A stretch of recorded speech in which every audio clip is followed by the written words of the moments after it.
Hello sa inyo mga kapips, kamusta kayong lahat? Another day, another vlog. Day off ko ngayon. And gumala muna ako saglit.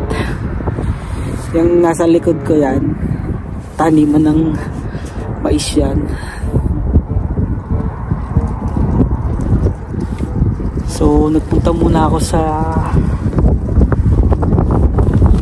store dahil today is paycheck day. Pinong muna sahod, padala kay misis tsaka sa nanay ko. And at the same time, kinuha ko rin sa post office yung bagong issue na card for me.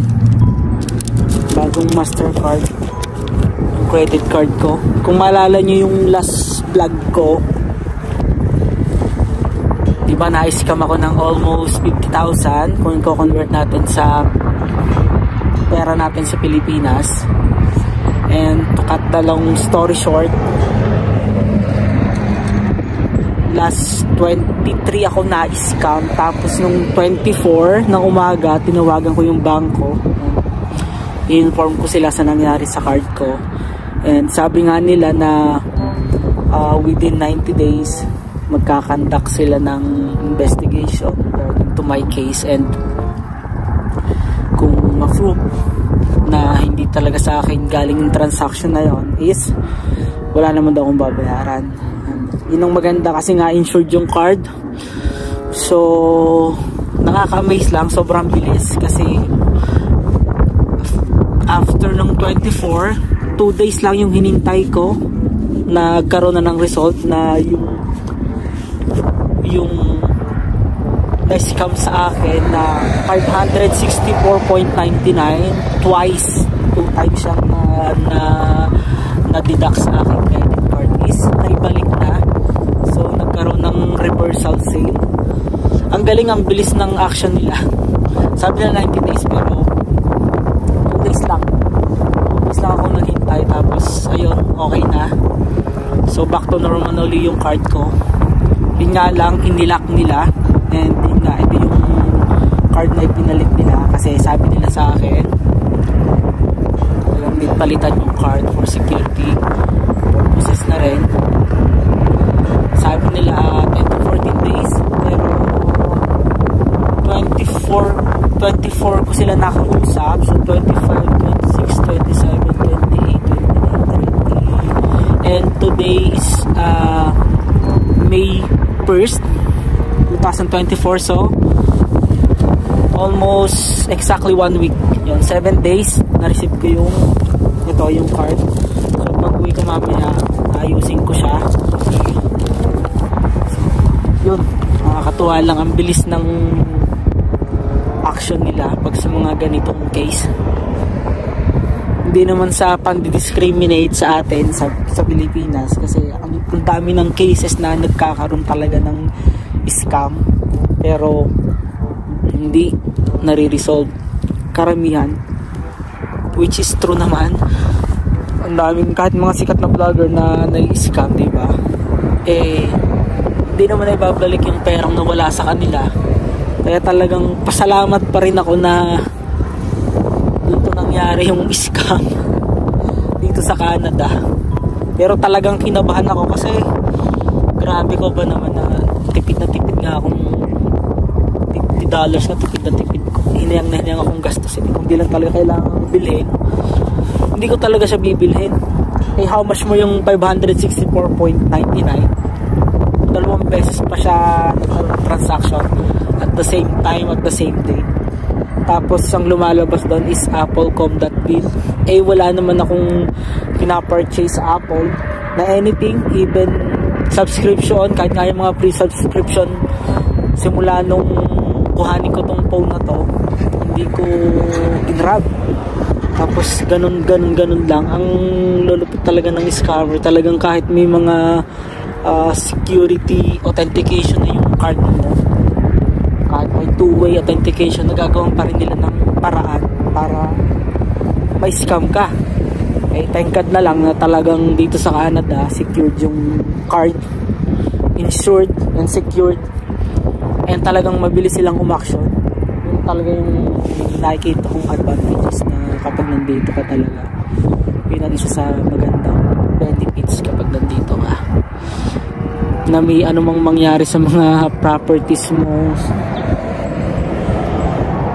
insured talaga. Kahit yung mga gamit nga daw dito kapag bibilhin mo, kapag ayaw mo na, kahit wala, ang reason mo lang is ayaw mo, hindi mo gusto yung design, agad-agad pinapalitan nila. Hindi lang siya basta warranty, papalitan talaga nila. Kaya ang ganda talaga. Tapos ito, inintay ko pa rin yung aking calamity na bibigyan ng government. Yung calamity fund, wala pa rin. Kasi nakalagay sa letter nila is every quarterly ibibigay nila, so mag-i-start dapat this April, pero May 1 na ngayon, wala pa rin. Hindi ko lang sure kung diretso na sa card ko kasi na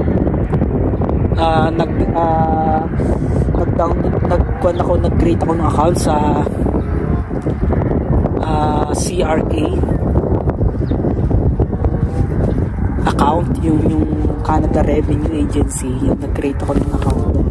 Tapos nilink ko na rin yung card ko para doon na lang ilagay yung pera instead na kuhanin ko as a check. So yun, I'm not so sure kung kailan kasi May 1st na ngayon.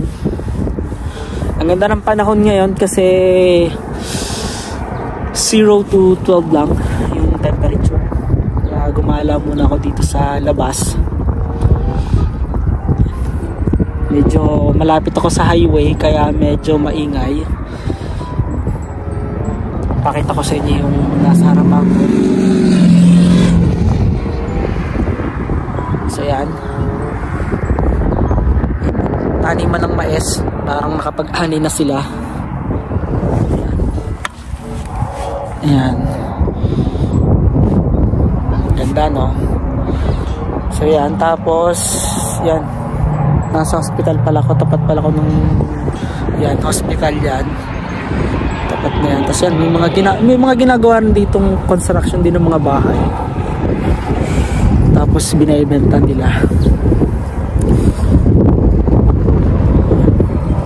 Highway na to, nasa actually main road na to eh, kaya medyo yung background ko malakas yung hangin.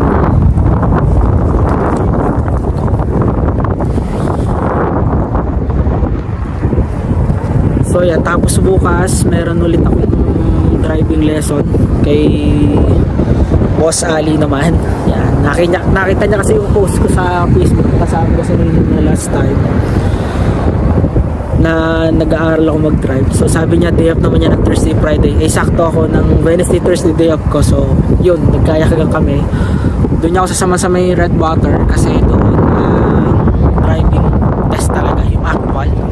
Parang isang ka na class 5 na license. Yun, so manitatan mo pala yung license na meron ako is class 7. So, pwede naman ako makapag-drive pero within this town lang.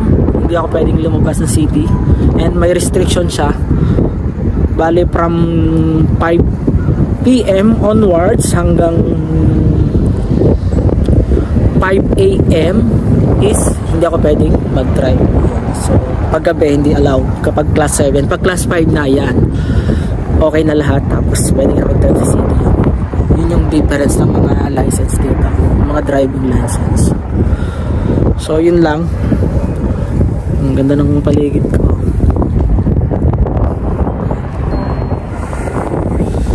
Uwi muna ako. At yung labahin ko kasi iniwan ko, kinuha ko lang yung itong ang card tsaka yung sahod ko, tapos naglalaban na rin pala ako. Yun, iniwan ko siya, tapos linisan rin ako ng bahay. Ayan, so hanggang dito na lang muna mga katips. Panoorin nyo pala yung vlog ko about sa nangyari sa akin, yung na-scam ako. Yan yung video na yun, panoorin nyo. Pero yun lang, talagang ito, makakahingan ulit ng maluwag. Thank God talaga, medyo safe talaga pag nandito talaga. So yun lang, update ko na lang ulit sa mga susunod kong vlog. Yan pala yung bike kong, favorite kong bike. Doon yung papunta sa amin. So uwi muna ako. See you na lang ulit mga kapips. God bless you all.